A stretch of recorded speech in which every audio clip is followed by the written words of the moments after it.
Muy buenas a todos y bienvenidos una vez más a mi canal de YouTube. Bienvenidos al Faro de Cabo Mayor en Santander. Estoy grabando aquí al revés porque si no estaría a contraluz y sería todo el cielo ahí reventado de luces.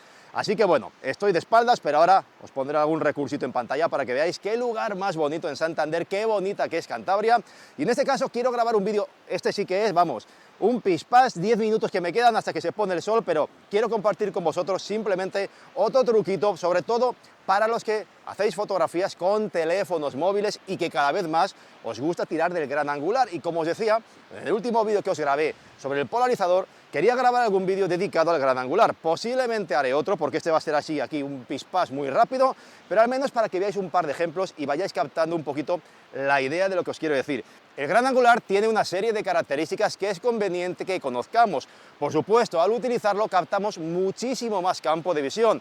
Y eso puede parecer bueno, que al principio cuando uno empieza en fotografía dice qué guay, que entra mucho ahí en la escena, pero cuanto más campo de visión capturamos con un objetivo, más difícil es componer. Es decir, cuantas más cosas aparecen en la escena, más cuidado hay que poner en los elementos que ponemos en el primer plano, en el fondo, cómo está todo ordenado, para que la fotografía tenga orden y equilibrio. Y es que lo más importante de una fotografía, al fin y al cabo, es la composición. Si la composición falla, luego no va a haber nada que podamos arreglar en el procesado, porque es el alma de la fotografía. Así que merece siempre dedicarle un tiempo a la composición para que sepamos que eso ya va bien de partidas. Y luego el otro efecto que tiene el gran angular, por cierto, que me voy a poner las gafas de sol, que está saliendo por ahí el sol, que va a haber un atardecer brutal. Bueno, el otro efecto que tiene el gran angular muy claro es que cambia la distancia entre los elementos en la escena. Es decir, al fondo tengo el faro de Cabo Mayor. Si yo pongo el gran angular, va a parecer que está más distante a donde me encuentro. Entonces, si tenemos una montaña, algo que queramos destacar, cuidado con el gran angular, porque esos objetos que hay en el fondo van a parecer más pequeñitos. Puede que busquemos ese efecto o no. Entonces, lo que hay que hacer en general en fotografía de paisaje e incluso de arquitectura con el gran angular es integrar siempre, a ser posible, primeros planos. Por ejemplo, ahora mismo aquí tengo, voy a reorientar un poquito, como digo, este vídeo está grabado, aquí te pillo, aquí te mato, pero creo que os gustan los vídeos naturales, así. A ver, uy, que se me cae. Ahí mismamente, el horizonte a lo mejor está un poco torcido, pero me vale. Bueno, yo me voy a poner aquí y voy a sacar el teléfono. Y fijaos, lo primero de todo, por supuesto, voy a grabar pantalla.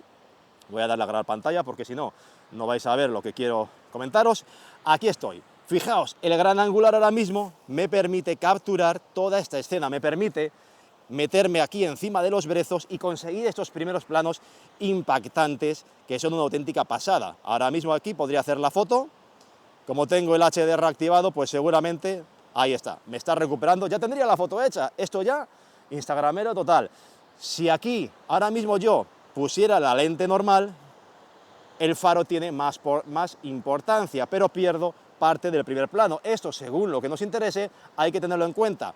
El gran angular para mí es para esto, cuando queremos integrar primeros planos o, por ejemplo, queremos dar lo que es importancia a las líneas que hay en el fondo. Por ejemplo, me voy a subir por aquí arriba, un momento, aunque no se me va a ver, pero lo que es la pantalla se está grabando.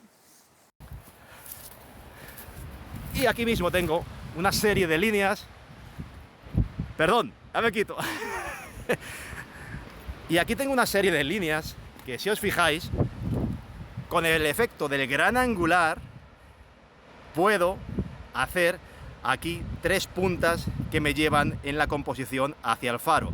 Hago la foto, puedo hacerla también en horizontal, ahí, y tengo una foto chulísima gracias al gran angular que me permite integrar estos primeros planos potentes. Esto, cuando utilizamos la lente normal, pues muchas veces nos queda, pues lógicamente, más reducido, no tenemos tanto espacio para poder poner en el primer plano algo que nos dé líneas de composición, líneas de fuerza, etcétera. Así que bueno, cuando queráis integrar estas líneas, que es recomendable en el primer plano con los grandes angulares, pues eso, ahí cambiáis el gran angular, buscáis alguna línea que le dé lo que es profundidad a la escena. Ya hablaremos más sobre composición. También tengo algunos vídeos antiguos en el canal que, aunque son muy antiguos y me grababa ahí con el croma, pero creo que os podrían llegar a interesar. Y fijaos qué foto más bonita directamente aquí. Así que, bueno, pues de momento que tengáis en cuenta eso. Voy a bajar de nuevo a donde estaba para cortar, que si no se me va a pasar el atardecer.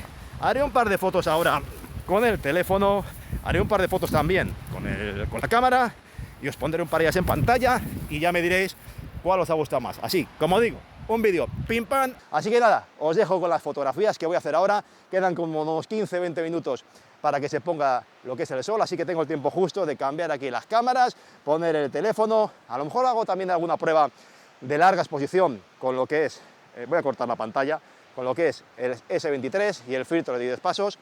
Y bueno, pues así ya también voy cogiendo algunos recursos para el vídeo que os quiero hacer del teléfono con el filtro de 10 pasos a través de la pinza. Así que nada, espero que el vídeo os haya gustado, que os haya resultado interesante y si así ha sido, ya sabéis, dejaos ese like, un comentario, suscribíos si es que aún no lo habéis hecho y nos vemos muy pronto en el próximo vídeo. Muchas gracias, cuidaos mucho y hasta la próxima. Por supuesto que no me he olvidado, no me tiréis los trastos a la cabeza, lo dejo para otro futuro vídeo. Esto es una primera parte aquí improvisada.